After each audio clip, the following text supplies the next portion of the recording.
But we have somebody given us a call. They have given us the name Theist. They are also a theist, by the way, but he, him, calling from the US of A.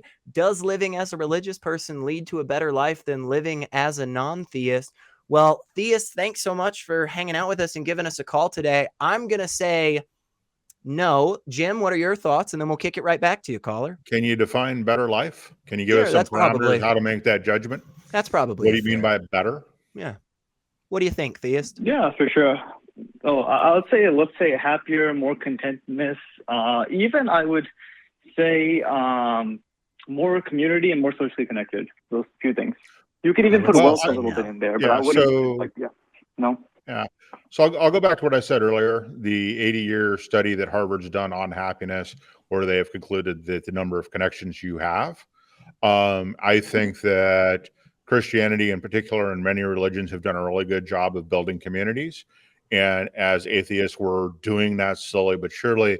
But also for atheists, there are many communities that you can do. And you can go to like Meetup and Facebook and find all these people who are doing secular things, whether it's bowling or scuba diving or sailing or underwater basket weaving or drinking coffee or enjoying wine. Doesn't really matter, whatever you like. You can do that without any religious background. So if you increase the number of people that you know, but you don't need to, there's nothing about religion that makes community building that humans need to be happy is unique to religion. So in that aspect, no.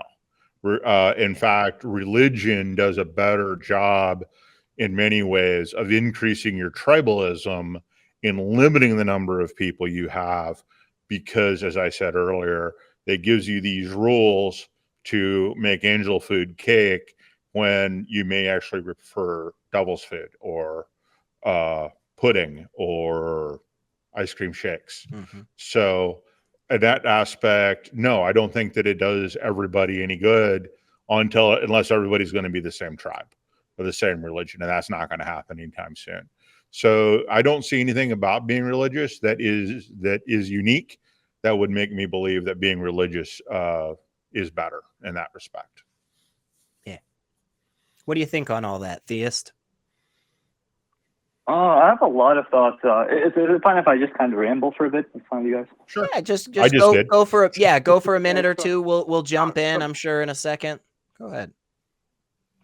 Sure. So if you, I feel like, went from the internet age, kind of like, let's say from like 2008 to 12, you'll see some like people like Sam Harris, and you may even see like more atheists, where I even argue, like, I don't know about the community thing, because I know there are like few studies that said like religious people were happier, but let's just say live at least, they're more wealthy, they have more educated, they even think more rationally, they'll think in terms of like some kind of like a robotic way, like more like objective, I would say. But the thing is, now that I don't think it was atheism that did this. I just think you self-selected high IQ people. Like, I think for the average 100 IQ person or something like this, I think religion does a much better job because they have more stake in the game. Their lives maybe not as good, but they really come together and make it better. I feel for maybe like a 120, someone who's way independent-minded can think through things. But they can even fall in cog. Yeah, sorry, go first. Yeah. No, it's okay. No, it's okay. Real quick, because honestly, I just want to kind of like, this is kind of a moment where I'm feeling a bit of deja vu from a caller earlier, in the sense of it almost sounds like you just said a thing that's really not good for like what your argument is. And I just want to make sure that you're not saying this. You're not saying that religion works better for dumber people, right? Is that what you're arguing? That like, if you're dumb, be religious because that'll make you happier? I just want to make sure that that's not, because that feels like not a good point, because I wouldn't even say that as a non-religious person, but I just want to make sure that you're not saying that, right? No, I'll say that what you're saying I'm not saying is probably exactly right. I think for a median person, like a 100 IQ person who cannot be like, who cannot do a lot of, if you're like, you can really independently think and read some peer-reviewed study, but the average person does not even have the capability to do this, I don't think he genuinely do. So, the average person is looking at TikTok and has a 10-second like brain span. So, I mean, like that kind of person, I'm saying. Okay. So I would just since you. Whoa. Let me pick up here real quick. So a couple of things. One, I'm aware of the peer research that you mentioned. And the Pew Research is correlation, not causal. The Harvard study that I mentioned is causal, not correlational, right? And so when you look at that Harvard study that they've been doing for over 80 years now, so they've got a ton of data to back this up. They're saying that yes, Christianity does a better job of creating community. That's what they're saying. And so that explains the correlation. It's not religion itself. It's the community that religion builds. It's the community.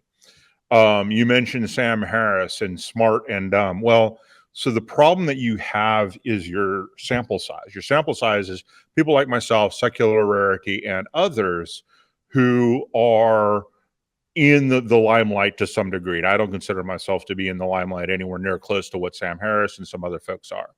The problem is that unlike probably you, and I don't know for sure, I know a lot of atheists, and not all of them are into the philosophy, they're into the knowledge or anything else. They have just found the claims they've been presented with to not work, and they have just stopped believing. And I think that is, my anecdotal evidence suggests that's probably the vast case of that. So intelligence has nothing to do with atheism, and you're only seeing the tip of the ice, the tippy top of the iceberg of atheists, so to speak. So I don't think any of those things are actually true. And yes, I do agree that the average person is more interested in TikTok and Facebook and what's on TV and that kind of thing in pop culture than they are anything else. And I would include atheists in that. I don't think atheists are any different than theists in that respect. So it's not a matter of intelligence. It's not a matter of any of that. It's just, what are you interested in? I know several atheists I have tried to get on this show many times and put some pressure on to do so, and they're just like, they have zero interest in it. And that's fine. I think most atheists are that way. They have no interest in being on a show like this. They have no interest in getting into the debate. They just want to live their lives. So yeah, I don't find anything that you said to be particularly convincing, including the Pew reports, because they're correlation, not causal. I don't know if you. Okay. Yeah, that makes some sense. I agree with you. I mean, like, yeah, for example, if you're looking like at Dawkins or Harris or something like this is just like, it doesn't correlate with the community. So I agree with you on this, but I'm still a little bit iffy. Is like, I'm really skeptical if someone like follows, let's say, a religious path and versus like a complete secular path. Will they really? Okay, like let me give you just one walkthrough, right? If someone genuinely follows the religious path, they will not have children out of wedlock, for one, right? They'll probably be married and then have children. Number two, assuming, depending on the religion, depending on also which religion they're following, they probably will not do drugs. They'll probably be away. And even if there's some religions, they may even be praying 5 times a day or 3 times a day, or depending on which faith you're going on. So, I mean, this will keep them grounded. But if someone goes like, I feel like maybe a secular path, and let's say someone just is like a hedonist, they could go to like just like doing drugs. So the problem is that So the problem is that most atheists aren't drug users. Most atheists that I know aren't drug users. Most atheists, see, I don't know of anybody who's actually studied atheists to answer these questions. But to say that atheists are more likely to go down a bad path than a religious person, to me, is just utter bullshit. Excuse my language, because you don't have any data to base that on. As for getting divorced, okay, so what? Only religion says that you have to be married your entire life, right? You get married once, that's it, you're done. That goes back to, again, my earlier comment. Not everybody likes angel food cake, and people change and they grow and they become different people over time. And sometimes that means you no longer really like the person you're with because you don't like what they changed, or you no longer have the same interests. You don't do anything together. And so the only thing you do together is live in the same house. That's not a marriage, right? That is not anything worth having right there. If all you're doing is living together and you're just roommates, that's not a marriage. So to say all these things and get in those examples, okay, fine, those are examples, but what basis in reality do we have? We don't. All I can say is that I probably know more atheists than you do. And in my experience, in my anecdotal experience, everything you just said is completely wrong. Most of the atheists that I know are better human beings than a number of apologists are, than a number of Christians that I know are, especially the evangelical right in the United States. The average atheist that I know, anecdotally, is better than the average evangelical Christian who's out there supporting companies who support abusing LGBTQIA in the name of helping them, who are forcing people to stay married even though they're unhappy because that's what God wills. Those types of things, to me, aren't good things. So we can differ on that, but I just don't see where anything you're saying actually makes sense or actually represents the average atheist in my anecdotal evidence. Because again, I don't have anything to support this. I just have a large number of atheists that I know, and this community that I know of. So, but if you have an actual study of atheists and how many of them turn to drugs and how many of them do bad things, I'd really love to see that particular piece of research. Because as far as I know, there isn't. Sure. I mean, there are a lot of points you made. Okay, so for like drug use, I don't have a worldwide thing. I know I've only seen, I remember one study in California where they found that people who are more religious are less likely to do drugs. I think like California State University Sacramento did Was this it study. was it a correlational study or was it causal? I believe it was causal. It was done in 2014, I believe. Atheism causes more drug use. So you're saying atheism causes more drug use. Religious. That's what you're saying. Less religious. But this was only done in California, too, to be honest with you. I mean, this study. So, I mean, I'm not saying it's a But again, you're saying, because it's causal, that atheism causes more drug use in California. And that's for the study. I don't know if I agree 100% with the study, but I mean, and I don't know. But yeah, that's not an answer to the question. The answer to the question is yes or no. Are you saying the study claims that atheism causes drug use? That's a causal research when you're looking for that. So that's a causal thing that is not correlational. So are you saying, does the article you're quoting say atheism causes drug use in California? Sure. I would say it's beyond my circle of competency. I mean, I don't remember off the top of my head. So let's just say no, I mean, to be safe. Okay. Yeah, that's the safest thing to do, because the next question is, what is it about atheism that causes that, given my anecdotal evidence that there is not an increase in drug use among atheists. My second question is, let's assume that it's true. So what? If they're not harming anybody else, there isn't any big deal about drug use to me. I don't care what the drug is. As long as you don't harm anybody else, do what you want to yourself. Just don't harm anybody else. So. Okay.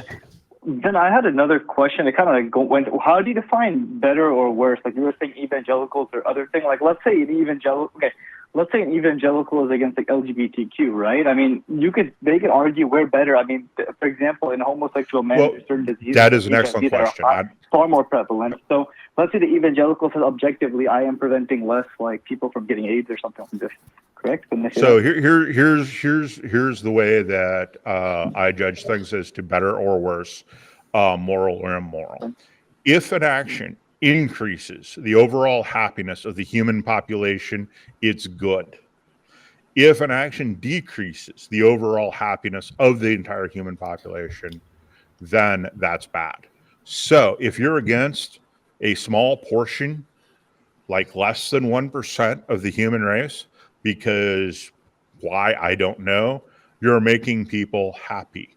The evangelical stance on LGBTQIA increases the number of suicides in that community. And that's not a good thing, because when you now that you've got the suicide direct correlation between those two things, you also have a decrease in happiness of the families of those suicides, and that goes on. And so that is a bad thing. Okay, maybe. Okay, I have then two questions. One kind of has to go with LGBTQ. The other has to go with your other thing on happiness. For the LGBTQ, I'm not like 1,000% sure on the stats, but if you look like it's like 2%, 3%, 5%. This is for millennials, I'm saying 5% like that. age group, 5%, and now it's like 20% of like I think millennial or Gen Y or something or LGBT. Do you think Can you like, it cite could your be somewhat source of for a your trend? And then, stats? Can you cite your source I for your could get stats? it if you want me. Yeah, for sure. This like I'm not going to say it's beyond my circle of competency on this one. There's a genuine study I did see on this one. Like I could figure it out, but okay, it's higher than 10% for Gen Y. At least I'm 100% confident on this one.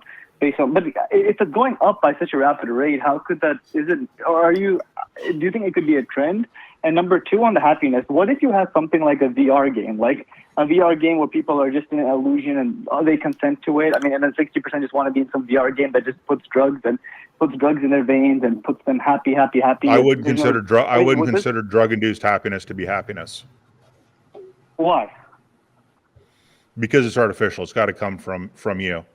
I mean, although otherwise, all you're doing is forcing people into something. That's why I disagree with cigarettes. Even if you're going to make cigarettes completely safe for the outside population, you're causing people to be addicted to something deliberately, and I don't think that's a good idea. Social media. Social media? What about it? Yeah. Okay, I mean, what about it? YouTube, whatever. I mean, this is artificial. This is completely artificial. It's the same exact concept. Would you ban this? No, it's not. YouTube's not a drug. How do you go from drugs to YouTube? That makes no sense. Okay, TikTok, let's say. How do you go from drugs to TikTok? How do you go from drugs to any social media? How do you go from drugs to social media? Drugs are chemicals that directly affect the brain. Social media isn't. So how do you equate these two things? What about pornography? Again, how do you go from drugs to pornography? These are not the same categories of things that we're talking about. Sure, Andrew Huberman, who was like a Stanford neurologist, neuroscientist, was saying that for example, it spikes up dopamine far higher than normal, correct? And then he was dopamine is naturally produced in the brain. Drugs are not. So if you hit people with happy drugs, it's not being produced inside the brain. So how are you equating these two things? We're talking about drugs being injected into people and dopamine being naturally produced from things people enjoy. These are not the same thing. I made that very, very clear. Okay, so if let's say there was like some what's it called, like consensual, you put someone in this like porn room, what like just completely, I don't know, like pleasures you in every single way, and everyone wanted to just do this instead of work, and let's say there was some feasible way to do this. Would this be like? Is it harming anybody else? Is it harming anybody else? Is the net effect negative to society? And I think the answer to that question would be yes.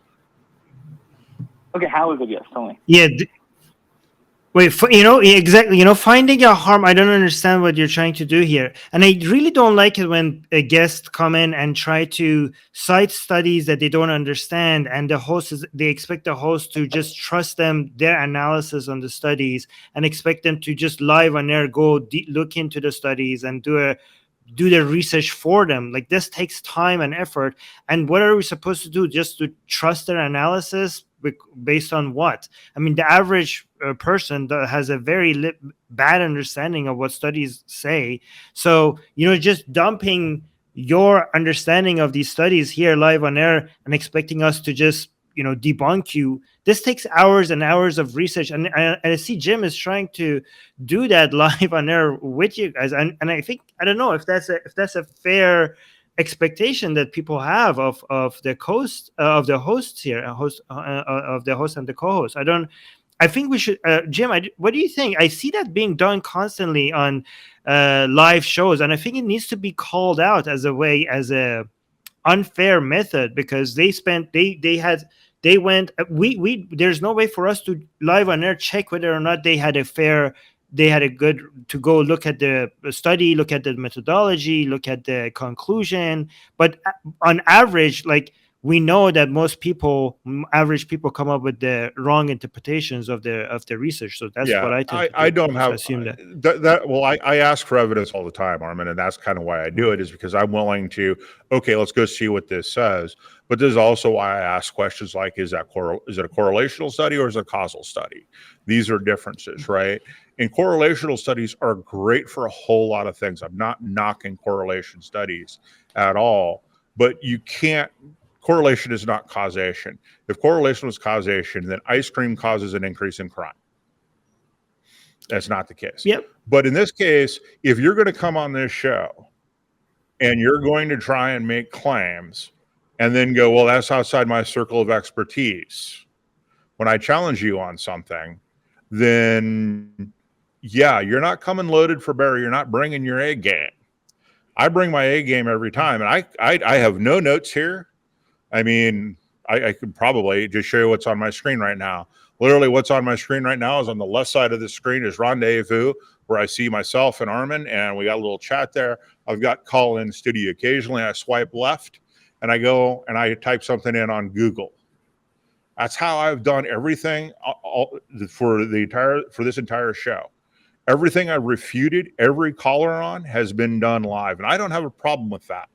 But if I'm going to do that, and I require that of myself, I require that of my callers. And Theists, that's not something you have done. You haven't cited a single study for anything. You're just over here spitting out stuff as fast as you can.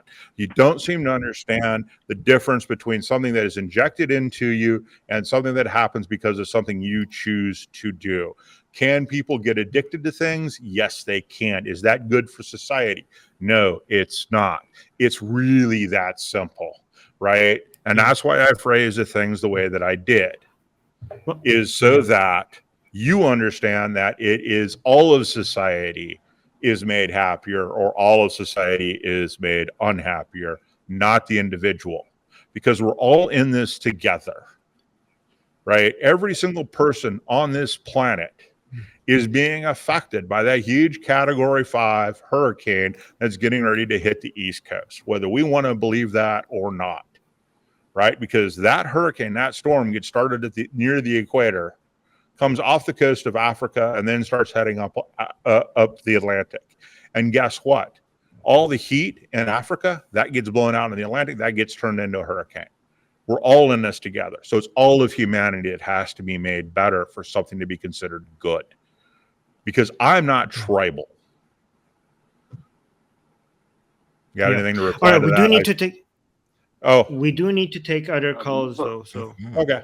We'll leave it at that. Yeah, next time, Theists, bring your A game, bring stuff come up with stuff that's inside your circle of expertise. Could I say, before leaving, let me say one thing. The source was Gallup, Gen Z 2021, 20.8% LGBT, Millennials 10.5%, Gen X 4.2%, Baby Boomers 2.6%, Traditional 0.5%. Yeah, caller. Theist. I'm glad you brought this up again, because this is a trend that we see just across the board, right? Like, this is something that it's like people have always existed. We've just never had them part of the, the studies and the conclusion and stuff. So like, it's just, we've had LGBTQ people all the way throughout human history, and we have just mountains of evidence that demonstrates this. Yeah. And it's only been recently that when we've done these studies, we've started saying things like, hey, maybe we should start including LGBTQ people in these studies. So that's why we're seeing a seeming jump. But again, that's going to just normal population levels. Yeah. Thanks for coming up with an actual reference, but it's not really positive or negative. Yeah. It doesn't support your position. Okay, it's 10%. I was wrong. It's 1%. Okay, now I know it's 10%. Yay, yeah. It's 10%. And what's wrong with 10% or 15% of Gen Z being LGBTQ? I don't think we've got an answer to that. It's not harming anybody. Right. Right. Exactly. And just one point. It's really easy to figure out that it's just a bunch of nonsense, because they cite the data and they come up with the conclusions that experts are not. These are not the conclusions that the experts are coming up with. Like, you don't even need to have research background or scientific background. All you just need to use Occam's razor. None of the experts are coming with the same data that you're coming up with. You're interpreting it, and you're coming up with conclusions that the experts are not. Who do you think is right? Do you think you saw something in this data that none of the experts are saying? And if so, why? How did you do that? Just trust the expert. Yeah, I think that's a great place to leave it, Armin, because honestly, that's exactly I think what you and Jim were saying the whole time.